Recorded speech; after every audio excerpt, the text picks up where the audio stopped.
Okay guys, so just reading that, woo, we have quite a lot of material to cover here. But I'm super excited. Sorry, I think I didn't clip that on well. I'm super excited about this because over the next 4 months, we are going to be taking this book and focusing on one chapter each month. And obviously tonight we're doing just the whole of the first chapter. So there's a lot of material there. Obviously we won't be able to cover everything, but my hope is that what we talk about tonight will be something you can meditate on for the next month up until the point when we start working on chapter 2. Now, before we dive in this evening, I want to begin by asking you a question, and it's a tough question, but it's a question which I'd like you to keep in the back of your mind throughout the evening. It's not one you have to answer at any point, but it's just one to keep in the back of your mind. What takes first place in your heart? What is the thing that you go to sleep or you wake up thinking about? So keep that in the back of your heart, or back of your mind, first place in your heart. Now, because I'm starting the series, what I want to do is begin by setting the scene and discussing the context of the book of Colossians and its purpose. And then we're going to go through the 3 main sections in this chapter, and we're going to try and do it in the next 25 minutes. So here we go. Now, when we talk about the context of a book, we're talking about the who, what, where, when, how, why. So who wrote it, when did they write it, to whom, that kind of thing. And one of the best principles of Bible study, if ever you are yourself just going to sit down and study a book in the Bible, one of the best ways to first uncover the context is to look to see what the book itself tells you about its context. Because guys, these are real letters, real books written by real people in a specific context, and it's exciting when you look into the book itself to see what it tells you about its context. And Colossians is a particularly exciting book because of all the letters of Paul, it's one of the letters that tells you the most about its context. So I just want to highlight 5 things here that I think will help us have a better idea of what's going on in the context of Colossians. So the first thing we see at the very start of chapter 1, verses 1 to 2, we learn that it's written by Paul and Timothy to the believers in Colossae. Basic. In verses 7 to 8 of chapter 1, we learn that the Colossians first heard the gospel from a man named Epaphras, and that Epaphras then came and told Paul about the Colossians, and that's what prompts Paul to write this letter. Now, who is Epaphras? Well, basically, historically, it's understood that Epaphras was a convert from Paul's 3-year missionary experience in Ephesus. So we read about this in the book of Acts, that Paul spent 3 years ministering to people, sharing about the gospel in Ephesus, and Epaphras was a convert from that time who then took the gospel back to his hometown of Colossae and planted a church there. Now, this is important because in 2 verse 1, we learn that the Colossian believers have never seen Paul in the flesh. We haven't reached chapter 2 yet, but this is something we pick up about the context from the book. So if they've not seen Paul, it means Paul's never met these Colossian believers, and yet he's writing to them. And wonderfully, guys, that's a connection we have to the church of Colossae here, because we are studying a letter from a man we have never seen before, but who plays a significant role in our faith, just as he's playing a significant role in their faith. We also learn in chapters 2 and 4 that Colossae is connected to 2 other cities, Hierapolis and Laodicea. Because if you were to look at an ancient city map or ancient map, Colossae is one of 3 ancient cities built on a major trade route through the Lycus Valley in the Roman province of Asia Minor, which is now Turkey. And in their prime, all 3 cities were really prestigious. In fact, Herodotus writes about it, along with a few other Greek historians. Xenophon writes about it as well and talks about this prestigious wealth of the 3 cities in the Lycus Valley. And you might recognize one of these cities because Laodicea is written to in Revelation chapter 3. It's one of the 7 churches that John writes to. And it's one of the ones that he writes to about them being lukewarm because of this complacency in their wealthy context. So Colossae belongs to that kind of culture there. Finally, the last contextual point that I want to highlight here that's important for us in just understanding the background here and the picture of this is that in chapter 4, in verses 3, 10, and 18, we learn that Paul is writing this letter from prison. So Colossians is usually considered one of Paul's prison letters, along with Philippians and Philemon, and possibly also Ephesians. And although the dates are far from precise, For any of you out there who likes history and wants to know when this is placed, it's assumed that the prison letters were written around AD 60 to 62 under the reign of Nero, when Paul is going through his 2-year imprisonment in Rome, which is written about at the end of Acts. So this is where we're at right now with the context of Colossians. He's writing to them from prison because he's been receiving a report from Epaphras. Now, why is he writing this? Well, as we're going to see, particularly in chapter 2, it's generally assumed that while Epaphras brings him a good report about the Colossians, unlike the situation with the Galatians, this is a good report about the Colossians, but he's also shared some concerns about the onslaught of alternative teachings that are surrounding them, and he's worried. He's worried about the influence of some external philosophies and teachings that are going on. Now, there are mixed views among scholars as to what the false teachings were specifically that were plaguing the little Colossian church. But what we do know is that Colossae is a Greco-Roman city, and like most Greco-Roman cities at this time, it's a place of religious pluralism. So there's a lot of religious activity, a lot going on there. So unlike today, where the question for most of us in Western Europe begins usually with whether there even is a God, the Greco-Roman world is like the American ice cream chain Baskin-Robbins 31 Flavors. It's like, what flavor of God or religious organization do you want to be part of? And in fact, there's even the possibility of mixing and matching, because you could belong to several cults.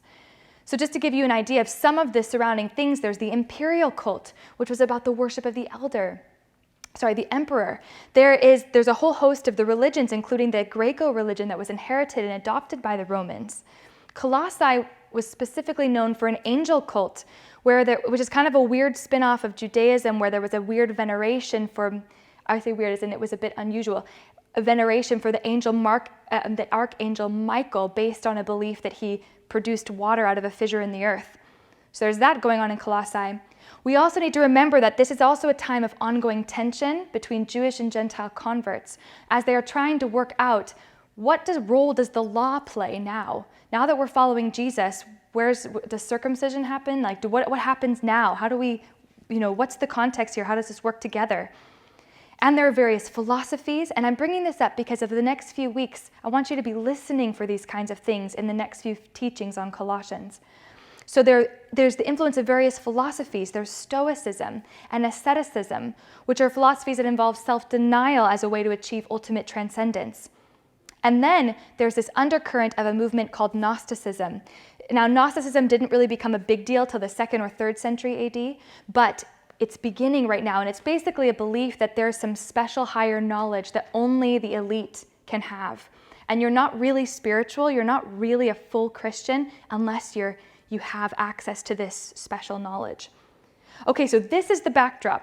This is the backdrop that this budding little church is trying to grow in. Not just in Colossae, but in Hierapolis and Laodicea. So perhaps it's not surprising that Paul and Epaphras are a little bit worried about misleading influences around them. And it's also worth remembering that with this being written in AD 60s, that's only 30 years after Jesus Christ rose and died and rose again.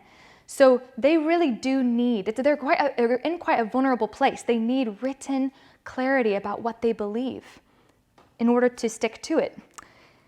So basically, that's exactly why Paul's writing this letter. He is on a mission to bring them back to the basics, back to the foundations of their faith. So away from the teachings of Jesus plus. So Jesus plus asceticism, Jesus plus circumcision, Jesus plus self-denial. He's bringing them back to the substance of their faith, which is Jesus Christ himself. And I was thinking, this is actually quite relevant to today, because someone reading a letter from one of us today could have a whale of a time trying to figure out what are the false doctrines, or what's going on in the 21st century in Edinburgh that might be seeping into the church, and what's going on. But perhaps it's enough to say that whatever flavor false teaching comes in, there's always going to be something. There's always going to be some way of thinking that conflicts with who Jesus Christ is and wants to distract us from Jesus Christ, wants us to believe that it's Jesus Christ plus. And one of the best ways to fortify ourselves against falsehood is to know the truth. It's interesting because in the U.S., government, I don't know if this is still the case, but this was the case, that when they train Treasury officials to identify counterfeit bills of money, they get them to study the real bill. So they have to pour themselves over the dollar bill and know every nook and cranny and color and shade. And they need to know the real one so well that when they see a counterfeit, they recognize it straight off. And that is exactly what Paul is doing in the book of Colossians. He wants to get them to refocus on the real deal, the core, the root of their faith, which is Jesus Christ, who fills all in all, so that when any teaching comes in that is Jesus Christ or not quite Jesus Christ, they know that's not what I'm clinging to. And that's key for us as well. So that's why this is so exciting and so important that we study this today and take time to refocus on Jesus Christ. So I hope with that rich context behind us and the background of the letter, it can help us now appreciate as we dive into this first chapter what it is Paul's wanting to teach us. And we're going to look at the 3 sections before we go into our discussion groups. So the first section is verses 1 to 12, and I've titled that The Impact of the Gospel, which is that it is growing, it is bearing fruit, it's spreading. Verses 13 to 23 is the substance of the gospel. That is Jesus Christ, the creator and the reconciler. And then we've got verses 24 to 29, the mystery of the gospel, which is Christ in you, the hope of glory. Now, I should say, in most teaching series, you spend whole sermons on each of these sections. So it's a bit of a whirlwind through it, but hopefully it can give us a good feel for what this chapter is about. And again, I'm hoping to give you things to go away and think about. So fodder for thought. So the first part is the impact of the gospel. Now in verses 1 to 2, we have the standard opening, which we've already discussed. It's from Paul to the Colossians, grace to you and peace, typical. But because they've never met, the common ground between Paul and the Colossians is Jesus Christ. So Paul begins his letter by identifying himself with Jesus Christ and referring to himself by his office, apostle, capital A. It was really helpful hearing from Archie on Sunday about what that means, why he is qualified as an apostle based on his conversion. So he's reminding them this is who he is. He is an apostle, which comes from the Greek word for send. So Paul's affirming that he is sent by the will of God. He's not just writing about Jesus, he's writing on behalf of Jesus. So it's really exciting that they're getting a message from an ambassador of Jesus Christ. And then Paul tells them, verses 3 to 8, what he has heard about them, and verses 9 to 12, what he prays for them. So Paul begins his letter by rejoicing because he has heard that the gospel has spread to them and is bearing fruit. Thanks to Epaphras, he's heard about their faith in Christ Jesus, their love, and he's excited. Heard is quite an interesting motif in this opening section because Paul refers 5 times to what has been heard, and in 2 ways in particular. First, what Paul has heard about them, which prompts him to write, but then second, how the gospel which they have heard is impacting their life. Those of you Pauline scholars might have your ears perking up at the mention of the Christian triad of virtues. What he's heard is faith, hope, love, where the faith and the love results from their hope. And that's what he's excited about, that he's seeing this, that he's hearing about this in their lives. And we know that's probably one of the highest ways he could praise what's happening in this growing church, because in 1 Corinthians 13 he writes, faith, hope, love, abide these 3. And together these 3 virtues as a unit litter his letters as kind of like the key markers that the gospel is growing, the gospel's making an impact. So Paul's excited because the report is that the gospel it's working, it's spreading, it's bearing fruit. Paul proclaimed it to Epaphras, Epaphras proclaimed it to the Colossians, they've heard it, they've received it, it's producing an impact, more faith, more love, and he's excited. And it did make me wonder, guys, like what do people report about us? What do people hear about us corporately, as a church, but also as individuals? You know, how is the gospel actually bearing fruit and making an impact in our lives? Because I was thinking about, recently I sent out an American Christmas card. And when I say an American Christmas card, I mean you give the full update of your life and all the pictures of the last year. And almost never would I report about how I'm doing in the Lord. It's about job promotions, houses, all the exciting externals. And that's what we talk about. But Paul is not rejoicing because of job promotions and new kids and all these kinds of things, although those things are wonderful. He's rejoicing because of their faith, the eternal report about them. And it's challenged me. How is the gospel bearing fruit in our lives, and what do people say about us? Now, so he rejoices because of what he's heard about them and how they've responded. And then in verses 9 to 12, he goes on to say what he prays for them. And guys, I love this. Again, I love when Paul writes down for what he prays for these churches. If ever you're not sure what to pray for your Christian brothers and sisters, just read what Paul prays for the churches and pray that.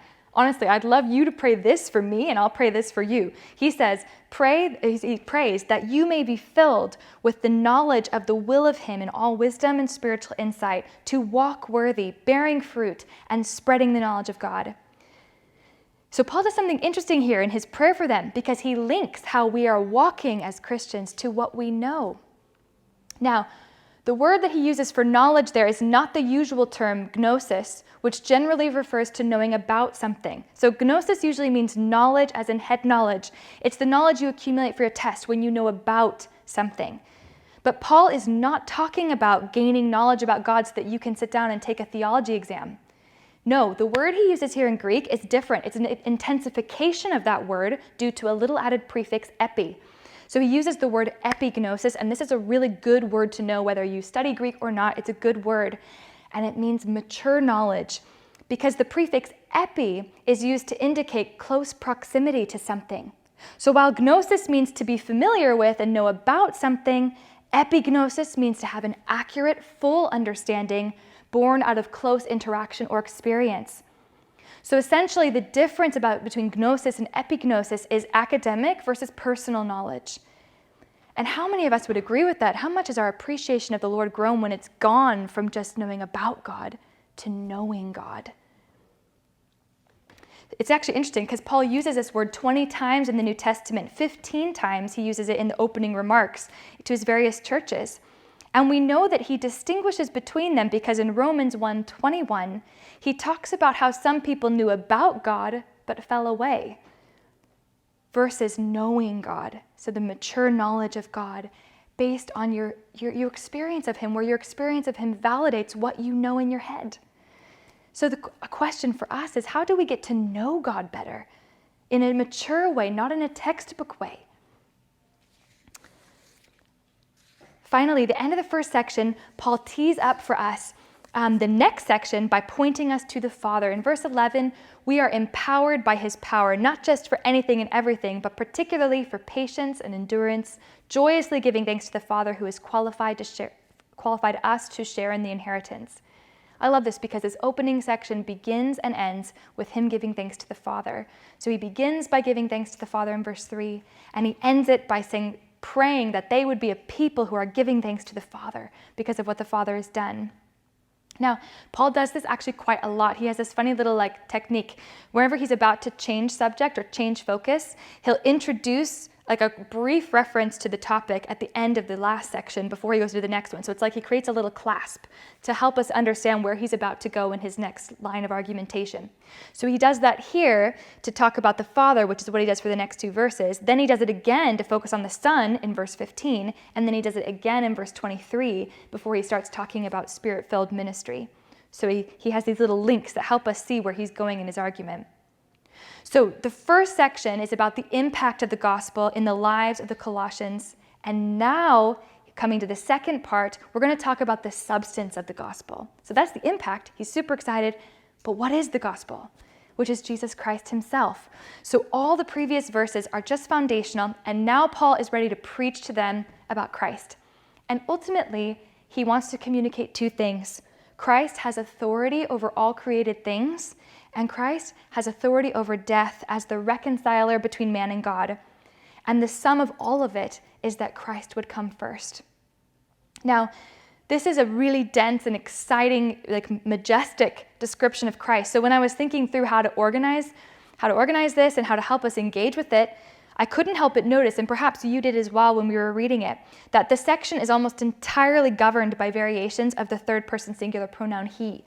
So it actually doesn't say Jesus or Christ very often. It just says he, through him, in him, unto him, for him. It has all these he's. And but tucked away between these third person singular pronouns are two repeated titles for Jesus, which wonderfully parallel the two sections of this description. He's called in verse 15 the firstborn of all creation, and he's called in verse 18 the firstborn out of the dead. And in Greek, this is really obvious because it's seriously just he, and then this title firstborn and this title firstborn. So you've only got these two titles. Now, what is that word firstborn? So the word firstborn is quite a meaty word, and it's a difficult one to fully appreciate from a Western mindset, because he's not saying it's the first created thing, and he's not just talking about the biological reality of being a firstborn child. It's a term of authority. So across the Hebrew scriptures, there's an understanding of what the term meant in terms of the connection to the Father as an extension of his authority. Birthright is another way to think about this. It's the special status enjoyed by a firstborn son as heir in Israel. So several church fathers argue that this isn't saying that he was the first creature, but that he, being in the status of firstborn and the agent through whom creation happened, is first. The point is first, it's headship. Over all, the one in authority. So another way to say firstborn of all creation is he has authority over all creation. How, we might ask? Why? Why does he get to have authority over all creation? Well, Paul gives us 3 reasons in this section. First, because he's God. So the first thing Paul does is actually quite radical. He equates Jesus with God. He begins by saying Jesus is the image of the invisible God. In other words, he is visibly all that God is invisibly. And he's the only one, as we learn in the Gospel of John 1:18, that has revealed the unseen God, the only one who's gone between the seen and the unseen realms. So it's a really important distinction here. The wording here is really important because unlike Adam, who's made in the image of God, Jesus is the image of God. So this is how Paul is saying Jesus is God. And for us, we might be like, yes, that's fine, that we all know that. But actually at the time, this is really, really significant. Really significant. And it's important for us to remember that as well. Now, second, because he himself is the creator. So he's God and he's the creator. In verse 16, in him were created all things. Through him and unto him were created all things. Now imagine if one of us were to create a piece of art. So imagine I've given you a little lump of clay, you've made a nice sculpture about it. If you made that nice sculpture, I fully expect that you are the person who has the authority to decide what happens to that sculpture, whether you put it in a museum or you sell it or you keep it. But at the end of the day, the person who made it, it's theirs. And it makes sense that they are the ones who get to decide what happens to it. And that's exactly what he's saying in verse 16. He is the master of creation because he created it. In him, unto him, and through him were all things created. And that includes all authorities and rulers. In verse 13, we learn that God transferred us from the domain of darkness to the kingdom of his beloved Son. And this king is above all things, things in heaven and on earth, visible and invisible, thrones, powers, rulers, or authorities. All things have been created through him and for him. And finally, the third reason why he has authority over all creation is because he's the sustainer of creation. So verse 17 says he is before all things, and in him all things hold together. So he didn't just create all things, he holds it together, he sustains it. I don't know about you, but I have found that so comforting even in my own life to meditate on that. The Lord who holds all things together, he can hold me together. He holds my life together. That is so powerful, very powerful for me personally. Now, I don't know if you noticed, like me, all the alls in this section. Actually, 7 times there's some reference to all made in this section because Paul is not mincing words here. This is no partial priority accorded to Christ. He's over it all. So in this first part, Paul is beginning by lifting our eyes vertically to the cosmic firstness of Christ, where we have this glorious picture of Christ, which is consistent with Genesis and John chapter 1, where he is the creator of all things, the sustainer of all things, full of the fullness of God. He's the beginning. He's the head of the church, which is only possible because of the second title that follows, and that is that he's the firstborn out of the dead. So here Paul now turns our eyes horizontally in the second section, verses 18 to 23. Because while Christ is first overall and the actual source of creation, the creator himself, and while all the fullness of deity is in him, he also became a man and came to do what was needed on earth to reconnect us to the Father. So in verses 19 to 21, we read, "For God was pleased to have all his fullness dwell in him, and through him to reconcile to himself all things, whether things on earth or things in heaven, by making peace through his blood shed on the cross. Once you were alienated from God and were enemies in your minds because of your evil behavior, but now he has reconciled you by Christ's physical body through death to present you holy and blameless." It's actually really interesting when you read this second section, you start to notice there's a lot of really physical, earthy words. There's death, there's blood, the cross, the physical body, because this is the horizontal point. And in order for Christ to be firstborn out of the dead, he had to first die. He came to earth, died, shed his blood on the cross, but then he rose again and defeated death. And that's why he has authority over death, because he defeated it like no one has ever done or ever will do in history. And we learn why he did this in verse 21. He did it to reconcile us, to present us holy and blameless before the Father. So we've got these. So what Paul's trying to do here is help us see the extent to why Christ is so magnificent. You've got Jesus, who's first overall, the actual source of creation, the creator himself, but also the one who made himself human, who became human, died, suffered, and bled to reconcile us and make peace and lead the church and be the first one from the dead as the one who defeated death. And it's interesting because I remember one pastor sharing that across history, God's remarkable actions can often boil down to one of two things: the fact that he creates and he redeems. And that's exactly what's going on right here. That's exactly the model that Paul's establishing. Christ is the agent of creation. He's the idea behind it, and he's also the agent of reconciliation. And all of this is so that, there's a little purpose clause hidden in there in verse 18, so that he might be first in all things. The NIV says, so that in everything he might have supremacy. In the Greek, it roughly translated just as, so that in everything he might have first place. And I wonder, as I was thinking about this as well, what does it actually mean for him to have first place in my life, in our lives? Because certainly we could agree that he deserves it, looking at this passage. And if that's the case on the grand cosmic level, what about in our personal lives? So genuinely, that's a genuine question for us to wrestle with as believers. What does it mean for him to have first place in our lives? And actually, maybe a good starting point is the question I asked at the beginning: what or who is currently first place in our lives? And if it's not Jesus, and we are followers of Jesus and want him to be first, how could he become first place? Finally, we come to the third and final part. So we've seen the impact of the gospel. It's growing, it's bearing fruit in their lives. We've seen the substance of the gospel, which is Jesus Christ himself. And these are such elevated and incredible truths about him that we could meditate on them for the rest of our lives. And now Paul is going to talk to them about the mystery of the gospel, which is that it didn't just stop at what Christ did. The point is it keeps going as we contemplate what Christ is doing. So in verse 27, the mystery of the gospel is Christ in you, the hope of glory. This is the mystery revealed at Pentecost, and then in every single believer that has chosen the Lord since then, which is that Christ is in you. In other words, Jesus didn't just come to the world to make the invisible God visible and inhabit the physical body of a carpenter from Nazareth and to die a death for the world in that body at that time. Yes, he came to do that, but he also came that he would rise again.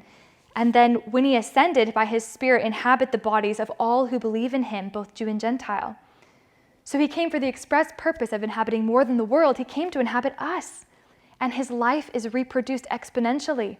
So it started with the one life in the Gospels. Then it goes to the 120 Spirit-filled believers at Pentecost, to the 3,000 who believed that day, to the billions across history, to 2022 in Edinburgh here in this room, with anyone here who calls on his name and is filled by his Spirit. How amazing is that? Because when we believe in him, he comes into our lives. And yes, we are still ourselves, but as Paul says in Galatians, it is no longer I who live, but Christ who lives in me. And the secret of an effective Christian life is figuring out what that means and how that actually works day to day. What does that actually mean? That's an amazing principle. What does it mean for Christ in me to enable me to do amazing things and do what he did? Well, at the end of the chapter, Paul gives us kind of an idea or a suggestion of how this works in terms of how this impacts his ministry of proclaiming Jesus. He says, "To this end, I strenuously contend." How? With all the energy Christ so powerfully works in me. So how is he doing it? With the energy Christ works in him. So the secret of the effective Christian life really is saying, Christ, you're in me.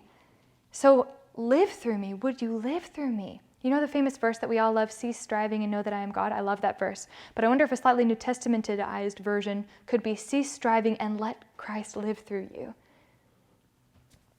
And, I wonder, sometimes when I think about what we are actually like as Christians, we're literally like glorified lanterns, where Jesus Christ is the life within us that shines the light. The lantern does not produce the light.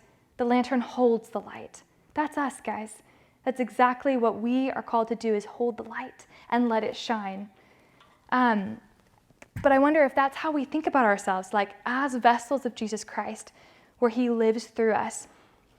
Because I think there's a real temptation to keep forgetting that and just let our whims, our fears, our preferences, ourselves define how we live and make choices, and then we're actually not distinctive at all. But what if we actually surrendered every day and said, Lord, please would you live your life through me today, enabling me to be your vessel here on earth? Because Paul wasn't a superhuman. Paul wasn't a super Christian. And actually, most of our Christian heroes weren't superhuman, super Christians. Probably they just were surrendered Christians. And that's what we want to be, a people who let Jesus Christ live through us. And that is accessible to all who believe and call on his name, because that is the mystery of the gospel, Christ in you, the hope of glory. So, whirlwind tour of Colossians chapter 1, and lots of material there, but really exciting. And I know that it's so strange on a Wednesday night to be in Edinburgh, coming out of a pandemic world, to be suddenly thrust back into the Greco-Roman world of what's going on, but how these truths are so relevant for us today. And we're now going to break up into discussion groups to just have a chance to reflect on the things that we've heard. So what we're going to do is we're down a table leader, so I think we might be okay, actually. So we've got a table over here, we've got a table over here, and we're going to have one in the back there and one here. I actually don't know. So yeah, if you want to just go ahead and go to one of these tables and grab a seat. Jill and Terry and I are the discussion leaders. One of our other leaders is not here because she's not feeling well, unfortunately. So if we do have extra people on an extra table, I might just put some of the questions down and just ask somebody to volunteer to just ask the questions. And there, it's just a matter of discussing what we've heard. So how about I go ahead and close in prayer, and then we can just disperse to the existing tables. Heavenly Father, thank you so much for the blessing it is to be here this evening and to study your word and to talk about it together. Lord, I thank you so much for these truths. And sometimes they're so mind-blowing, it's hard to really know them. Lord, I do pray that we would have a mature knowledge of these things, that we would be people who don't just know about you and therefore fall away, but that we would be people who really know you. Would you bless our discussions now, and thank you for every person here. In your name, amen.